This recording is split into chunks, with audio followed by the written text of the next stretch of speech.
President-elect Donald Trump laying out his big plans for the first 100 days of his presidency. Here to react, Fred Barnes, Weekly Standard executive editor, Fox News contributor, Kristen Soltis Anderson, a Washington Examiner columnist, and Javier Palomarez. He is the U.S. Hispanic Chamber of Commerce president and CEO.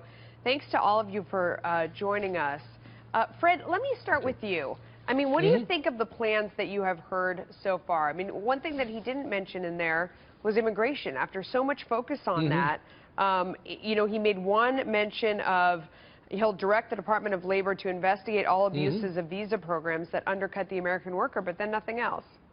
Well, I think he's going to go slowly on it and start with the question of criminals who happen to be illegal immigrants here. Those are the ones he's going to be targeted for deportation, not families, not children whose parents brought them here, or anybody like that. And I think ultimately those people will not, there'll be no attempt to deport them. But the criminal immigrants who are protected in these sanctuary cities are going to be a target. And of course, federal law is supreme over city law. And we have to stop having cases like the Catherine Steinle case, where an illegal immigrant the federal officials asked for him to be kept in custody. He was released, and she wound up dead. Kristen, this seems like one of those situations, though, where he's sort of damned if you do, damned if you don't. I mean, when he doesn't talk about it, liberals are kind of pointing to this idea, well, he promised you this thing, people on the right, and it doesn't look like you're going to get it. If he does it, then he's a villain. How do you win that one?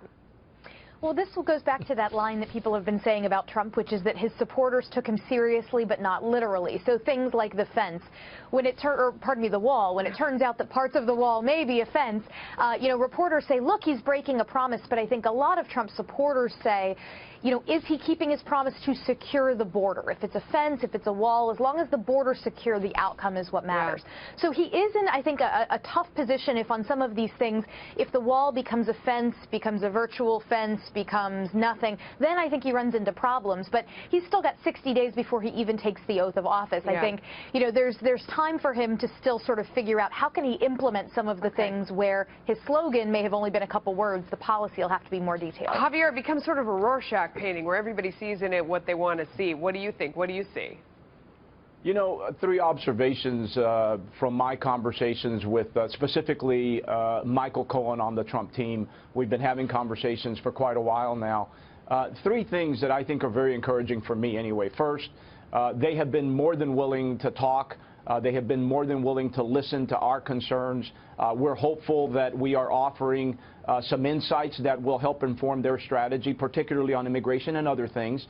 Secondly, I think that they understand the important economic and commercial implications involved in this thorny and emotional issue called immigration reform. And third, I think that the majority of people who voted in Donald Trump are, in fact, frustrated Americans. They were underestimated. They came out in record numbers. They made their voice heard. But ultimately, they are conservative, compassionate Americans who don't want to see families torn apart. Those are the three things that I'm observing right now. And it's early yet, but I'm very encouraged by what I'm seeing. No, that's a good point of view. And Javier, let me ask you, I mean, the Los Angeles mayor, though, doubling down, saying that his city will remain a sanctuary city for illegal immigrants despite whatever, you know, Donald Trump's immigration plan is. What's your reaction to that, Javier? You know, I don't want to get into the middle of that. I think that there's time yet for us to continue to work and try to collaborate with the new team coming into Washington and see if there's ways that we can inform their strategy as they move forward. Yeah. Fred, you know what blows my mind? I was riding in the back of a New York City taxi cab, and Bill de Blasio had, with my tax dollars, thank you very much, put together an ad where he talked about proudly how he had signed a bill where the city would refuse to hand over illegal aliens who were in the criminal justice system, who were in the system, who had been arrested and incarcerated for doing things that he proudly signed, that he would not hand them over to federal authorities. How can you do that? I mean, how is that legal? It's not legal, and federal law is supreme. Look, and not only that, but the sanctuary cities don't have the Justice Department and the president on their side anymore. Now you have Trump and Jeff Sessions at Justice.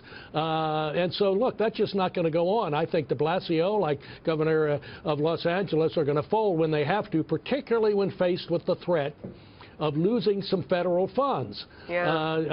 I mean, look what the President Obama, or at least his education department, were threatening to take away federal funds for people who didn't let transgender people choose what bathroom they go in. Well, illegal immigrants, where there are a couple of, I mean, there are a number of them, but the criminal ones, and there are hundreds of thousands of them who've been convicted.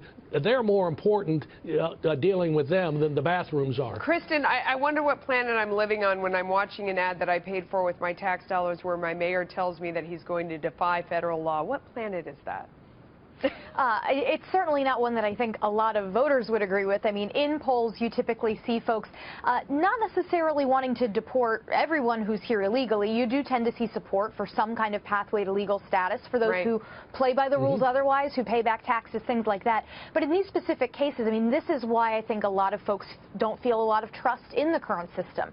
Why a lot of folks are interested in things like border security first and foremost, because there are many leaders who they don't feel like have any credibility to actually enforce the laws that are already on the books. It's not about passing new laws, it's about enforcing what we've already got. Absolutely. All right, guys, thank you so much.